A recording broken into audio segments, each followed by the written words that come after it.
If VaultTec has its own agenda, do you think they're in direct opposition to the Enclave? The great game and ending all wars doesn't match the Enclave's ideology at all. VaultTec worked closely with the pre-war government. The Enclave sort of evolved out of the pre-war government towards the end of the war, right? And we learn a lot of this from the Enclave bunker during the events of Fallout 76. Yes, the Enclave was essentially the government, but what happened in the US government is a coup took place.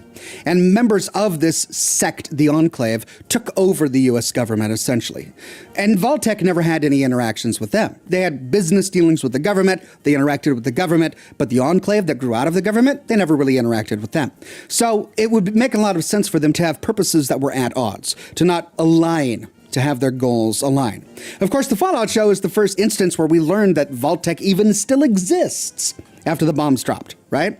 The only person from VaultTec who still existed in Fallout canonical lore before the show was Dr. Stanislaus Braun. And the only reason for that was because he just decided to create his own little Nirvana world where he could play for eternity. The show introduced us to Buds, and we started to see more of a theme of what VaultTec was actually trying to do and what their goals and ambitions are. So it's possible that they might have conflict in the future with the Enclave, which had very different goals and ambitions from VaultTec.